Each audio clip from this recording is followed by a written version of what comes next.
Hey folks, welcome to another edition of Under Further Review with me, Noel Granada. In these segments, I'll be looking at each team going into the 2013 season. I'll be talking about last season, the off season, my favorite picks from the draft, player position, and can they make the playoffs. Today on my board, I have the Buffalo Bills from the AFC East Division. Let's quickly look at what happened last year. They finished 6 and 10. They didn't make the playoffs. C.J. Spiller establishes himself as a top 10 running back. Shane Gailey was fired after 3 seasons of disappointments and letdown, and Bills finished 19th on offense and 22nd on defense. The offseason. Well, here we go again with a new head coach. This year they will have Doug Marrone at the helm from Syracuse.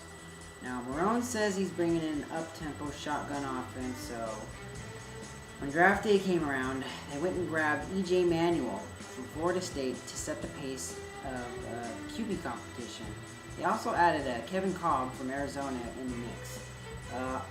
I'll get into this later, but anyways, I would think that the Buffalo Bills are heading somewhere. Not sure if it's the right direction, but they are, again, once starting anew as far as the QB situation goes. This team has a lot of potential on both sides on the ball, so I think going into this season, this team's season rests on the QB, obviously, but the question is, who is going to be the QB? My favorite pick from the draft. Well, the Bills had 8 picks this year, and I think they really got good value from their second and third round picks in wide receiver Robert Woods from USC and inside linebacker Kiko Alonso from Morgan.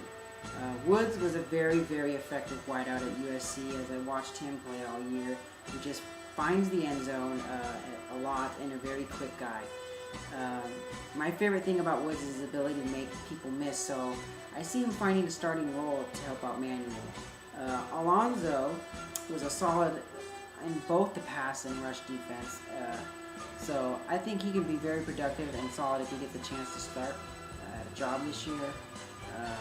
Injuries are a little concerned with him, but the guy tackles well and gets the job done. I'll have my eye more on Woods though this year, but I like Alonso also. Player positions. Quarterback. Alright, so now we're back at the quarterback position, which I promised. Okay, E.J. Manuel or Kevin Kolb? That is the question. Honestly, I'm not a big Kevin Kolb fan, and only for the fact that he is consistently hurt all the time, every year, and it speaks for myself because as I'm saying this, he is just, I think he's on injured reserve now because he got tackled or something for a concussion. I don't know what the hell happened to him. The guy isn't tough. He's a baby. I think the smarter play of cards should obviously be Manuel.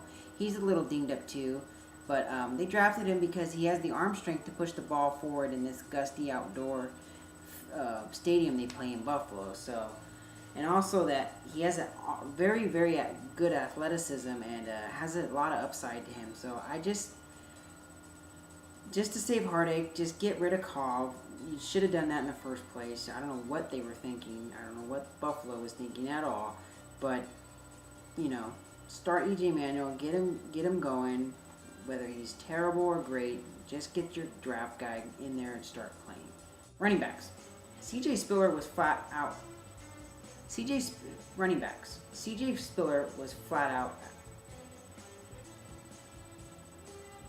Running backs. C.J. Spiller flat out had a badass season last year, and he rushed for about 1,244 yards and averaged 6 yards a carry. Plus, the guy can be a threat catching the ball too. So I expect since he's young and fresh with his legs, the Bills really, really need to utilize his talents right away with everything. They just need to get the ball into his hands as he just makes plays. I feel like the Bills didn't use him enough last year, so hopefully they'll even put bigger emphasis on him this year so he could put up some big numbers going into this year. I also like his backup, Fred Jackson, who is a pounder. There also is Tashard Choice as the third running back, but Spiller should be a Buffalo beast next year. Wide receivers. Stevie Johnson comes as the clear number one guy as he posted over 1,000 receiving yards with 6 touchdowns last year, but his production could be even more if he had a better supporting cast. And that is where Robert Woods comes to play in TJ Graham made great strides last year as a rookie, but he needs to step up a little bit more to help. Marquise Goodwin will probably be in the mix as he is very speedy, which he can be used in situational roles. And finally, if all good with his knee injury, Scott Chandler, leading the receiving yards last year and tied with Johnson in touchdowns, should be back at full health. And he plays tight end, by the way, if you didn't know. And hopefully nice things will happen here. Offensive line. Well, this line has been pretty sturdy for the past couple of seasons, so they really will be hit hard with the loss of left guard Andy Levitre. So that leaves big holes to fill in with Keith Williams and Sam Young, Colin Brown, and David Snow to fill.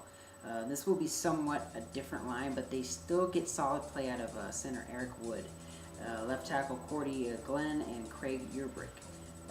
Eric Piers looks to be coming back strong at a right tackle, but needs to stay healthy, obviously. And we'll see how this plays out, but I think that those should be okay here. Defensive line. I really don't understand this line.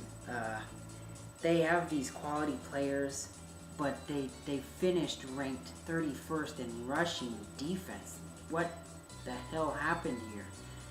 I'm not going to say much about this other than Mario Williams needs to play up to his contract.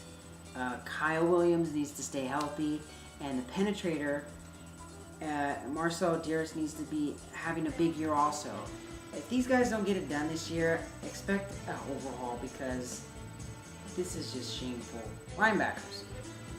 This group is going sort of through a transition here, so they signed Manny Lawson desperately to fix the strong side.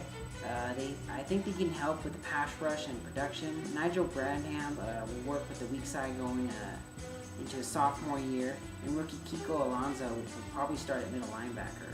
Whoever's starting this year, though, I don't know what to expect to happen. Secondary. The best thing about this secondary is Jarius Byrd and Stephen Gilmore. The rest of the secondary is kind of undetermined and unproven to me. So, Leodis McKelvin will be the other starter opposite of Gilmore, who needs to be more consistent in his play, but does have a lot of upside. Denoris Cersei looks to be the favorite to win the strong safety role, but I don't know who will be battling him. There's a lot of talent here, so the secondary to me is still kind of steady on the rocks. Special teams.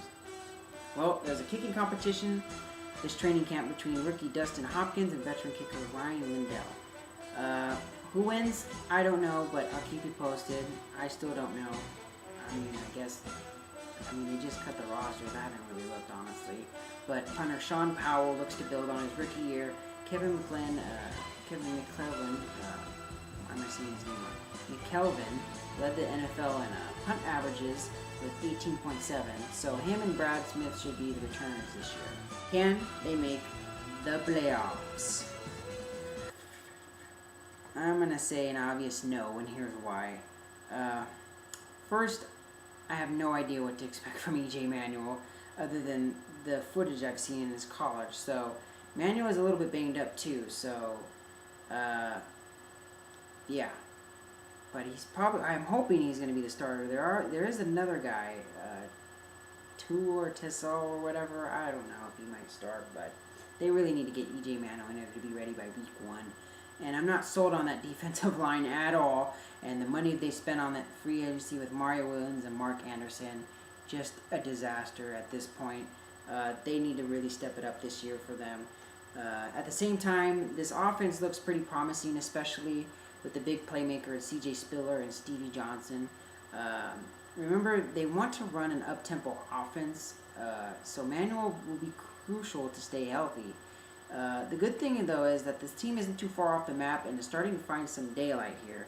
I'm just not seeing a way, though, they win this division this year with the Patriots still looking as the dominant team and a rising Miami team. If anything, I'll be watching how the chemistry meshes with this squad and watching Spiller try to break last year's numbers. Let's talk about a playoff spot maybe in the next 2 years, Buffalo. That should be plenty of time to get your team together, and let me know when you're ready to get out of the jungle. With that, my football fans, ends my segment on the Buffalo Bills. I hope you enjoyed it. Please leave any comments below and subscribe to my page. The next team I will be taking on will be the Miami Dolphins. Anyways, come back and check out my stuff, and hopefully I'll see and hear from you soon, football fans. See you later.